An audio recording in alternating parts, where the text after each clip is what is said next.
Emeka is a very proud and arrogant man who believes that everyone's life revolves around him. His behavior tarnished his reputation, showing him as a self-centered and unkind. Emeka's pride created a toxic environment, driving a wedge between him and his wife. His arrogant attitude made him blind to the value of mutual respect, leaving him in regret. Emeka's condescending attitude was blasted by his family, who supported his sense of entitlement right from birth. This is a true life story.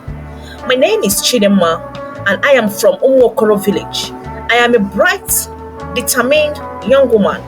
I grew up in a modest, loving family where my father, Chief Okechukwu, always told me, "My daughter, no matter what happens, your value is in your hands." Those words did not make much sense to me back then, but they became the pillar I laid on when my life turned upside down. This is how my life took an unexpected turn after my wavering romance with Emeka. Our love seems picture perfect until an unplanned pregnancy led to a rush in traditional marriage, and I have always dreamt of a grand, white, and legal wedding. I met Emeka during my NYSC days in Lagos. He was charming, confident, and successful, running his own import and export business. I thought I had hit the jackpot. I fell for him quickly, and he promised me heaven and earth and said he would marry me. I thought my dream were coming true. Before I knew it, I was pregnant. So because of my pregnancy, we had to rush the marriage process because I told him that my father would definitely kill me if I should have a child out of wedlock. When the time came for marriage, Emeka said we would only do traditional wedding. I asked about court marriage because I knew that since I'm already pregnant that the white wedding is automatically cancelled. But he brushed me off, saying, "Chidimma, is traditional marriage not enough? Are you not my wife already? After all, you are with my child. If you do not like it, you can leave. Oh. I am not forcing you to stay with me." Those words stung, but I couldn't leave. I was pregnant, and the shame of being an unwed mother in my community was too much for me to bear. His family echoed his sentiments. His mother, Mama Emeka, called me an opportunist, and his sisters never let a day go by without reminding me that I was lucky to have their brother Emeka. They made it clear that I was nothing compared to their brother. And to make the matter worse, they all packed into our home after our marriage. Life after the traditional wedding was a nightmare. Emeka treated me like I was beneath him. Emeka is a man used to being in control and being seen as superior. His pride was rooted in the belief that I could never surpass him. He would remind me constantly, "If not for me, who would have married you with your condition?" His family wasn't any better. They accused me of trapping him with a pregnancy. I endured their thoughts and maltreatment in silence because I felt trapped. I had no job, no money, and a baby was on the way. One day during one of his outbursts, Emeka said something I would never forget. He called me by my name, "Chidimma, I am doing you a favor by keeping you in my house. You do not know that you are a liability to me. I married you out of pity. If you like, you stay. If you do not like, you can leave. I won't beg you." And his mother told me, "Have you heard what he said? You are free to leave this house anytime you deem it fit. You go digger." I cried myself to sleep that night, wondering how my life had turned to this. And I kept asking myself, why didn't I notice his behavior during our courtship? But immediately I remember what my father used to tell me. "No matter what happens, my daughter, your value is in your hands." So I had to explain everything to my dad, which he blamed me for not notifying him on time. And he said I should go back to my husband, that he would get back to me after 4 weeks. My dad called me to go and meet his younger sister, who was working in a good organization. My father, God bless him for me, never gave up on me. He saw the pain I was going through and encouraged me to get back on my feet. With his connection, he helped me secure a job in an international company in Lagos. For the first time in years, I felt a glimmer of hope. I threw myself to my work, determined to succeed and provide for my child. My handwork paid off. Within 2 years, I was promoted, and the company offered me an opportunity to manage their UK branch. It was a dream come true, but there was just one condition. I needed a court marriage certificate to travel with Emeka and my child as a family to UK. When I told Emeka about the transfer, his reaction surprised me.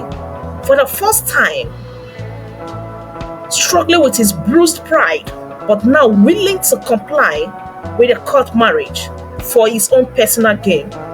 He seems genuinely interested in something I had to say.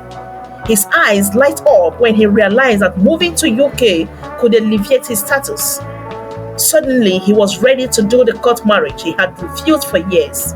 He even told me, Chidimma, let's us do this quickly so we can travel together. You see, I've always wanted to make things official.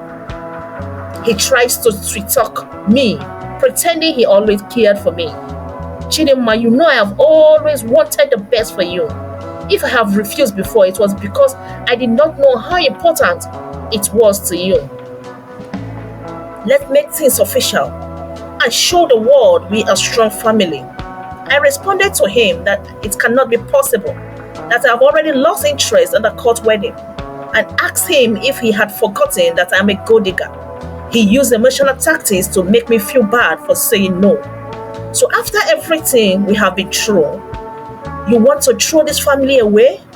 What about our child? Do you want him to grow up without a complete home? He downplayed his previous refusal, acting like it wasn't a big deal. Why are you making it seem like I did something wrong and terrible?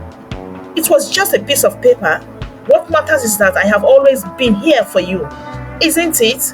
He revealed his real intention by focusing on his benefits. Think about what this move could mean for us. Living in the UK will elevate our status. I will even be able to expand my business, both locally and internationally. Don't you want that for our family? After he noticed that I am not convinced by his ways, he lashed out, showing his bruised pride. Chidimma, get out. Don't let pride run this family. Do you think you can get to where you are without me? After I've done for you, this is how you repay me? I have always known you as a very wicked soul. Go away, you are not my God. Is it because I'm even begging you? I couldn't believe my ears. This was the same man who had mocked me, belittled me, and told me to leave if I don't like this situation. Now that he has saw I was doing well, that my success is coming up, he's grumbling with his reality that I have become more powerful and influential. Why he is willing to agree to the court marriage? It's not because he has changed or regret his past action. It's because he has seen his personal advantage in being tied to my success. He wants to ride on it. What an audacity. For days I wrestled with my decision. Should I go on with a court marriage for the sake of my child and family? Or should I stand my ground and choose myself for once? My father's words keep ringing in my ears. Your value is in your hands. When Emeka brought up the topic again, I looked him in his eyes and told him no. I begged you for years to respect me. You refuse. Now that you have seen that I'm doing well, you want to pretend you care. I will not do it. I can travel with my son alone. He was stunned.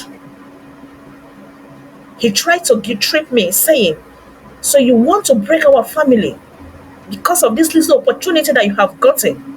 You are a very wicked soul, Chidimma. His mother called me all sorts of names, but I stood firm for the first time in my life. I chose myself. I moved to UK with my child and started a new life. The peace and freedom I felt were indescribable. I built a home filled with love and laughter, far away from toxicity that I've endured for years from Emeka. Emeka tried to reach out, but I had made up my mind. I was done being someone's afterthought. Today, I stand as a proud independent woman. My name is Chidimma, and I am proud that even when life tries to break me, I was still able to rise again. Sometimes walking away isn't just an act of courage or wickedness, it's an act of love for yourself. Thank you all for watching and listening. Please do subscribe, share, like, and comment. Thank you.